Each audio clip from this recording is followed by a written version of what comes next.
রক্ত দিন, জীবন বাঁচান, রক্ত দিয়ে প্রাণ বাঁচান। আজ বিশ্ব রক্তদাতা দিবস। বিশ্ব স্বাস্থ্য সংস্থা 2005 সালে 14 জুন দিনটিকে বিশ্ব রক্তদাতা দিবস হিসেবে ঘোষণা করে। এবছর 20 বছর পূর্তি, রক্তদানের 20 বছর উদযাপন, ধন্যবাদ রক্তদাতারা, এই থিমকে সামনে রেখে এবছর পালন করা হচ্ছে বিশ্ব রক্তদাতা দিবস। এই বিশ্ব রক্তদাতা দিবসকে সামনে রেখে রাধানগর মোটর স্ট্যান্ড ডেভেলপমেন্ট সোসাইটির উদ্যোগে রাধানগর মোটর স্ট্যান্ডে এক রক্তদান শিবিরের আয়োজন করা হয়। এই রক্তদান শিবিরের উদ্বোধন করেন পরিবহন মন্ত্রী সুশান্ত চৌধুরী। তাছাড়া উপস্থিত ছিলেন টিআরটিসির চেয়ারম্যান বলাই গোস্বামী, সদর মহকুমা শাসক মানিকলাল দাস সহ অন্যান্যরা। এদিন বক্তব্য রাখতে গিয়ে রক্তদানের প্রয়োজনীয়তা সম্পর্কে আলোচনা করেন মন্ত্রী সুশান্ত চৌধুরী। পাশাপাশি প্রধানমন্ত্রীর নেতৃত্বে গোটা দেশ তথা রাজ্যে পরিবহন ব্যবস্থার উন্নয়ন সম্পর্কে উল্লেখ করেন তিনি।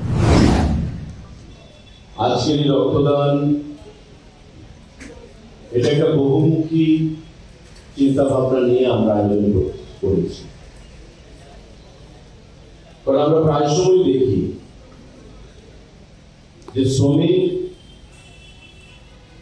যারা পরিবহন ব্যবস্থার সঙ্গে যুক্ত, এটা মালিক পক্ষ হতে পারে এবং শ্রমিক পক্ষ হতে পারে, যারা পরিবহন ব্যবস্থার সঙ্গে যুক্ত,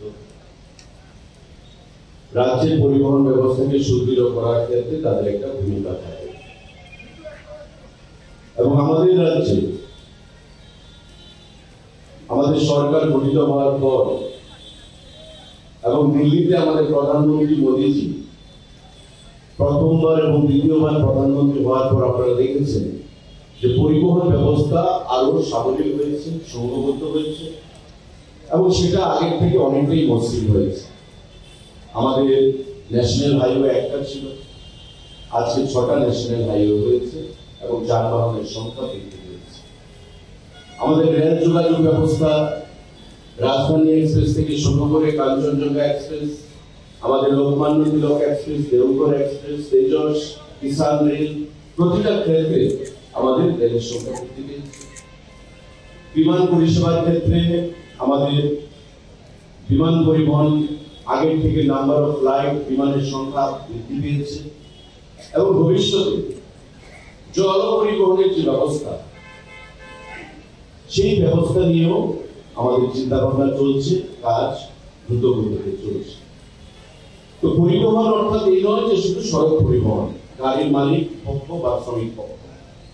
পরিবহন ব্যবস্থাকে যদি আমরা বলতে হয়, বিমান পরিবহন বলতে হবে, রেল পরিবহন বলতে হবে, সড়ক পরিবহন বলতে হবে এবং জল পরিবহন বলতে হবে। সমস্ত সিস্টেমটা নিয়েই আমাদের পরিবহন ব্যবস্থা। তো সেই পরিবহন ব্যবস্থাকে শক্তিশালী করার লক্ষ্যে, আমাদের সড়ক পরিবহন ব্যবস্থাকে শক্তিশালী করার লক্ষ্যে আমাদের যারা শ্রমিক ভাইরা আছেন বা আমাদের যারা মালিক পক্ষরা আছেন গাড়ির, তারা উদ্যোগী হয়েছেন এই রক্তদান শিবির আয়োজন করার জন্য এবং তাতে আমরা পরিবহন দপ্তরের তরফ থেকে সহযোগিতা প্রদান করি।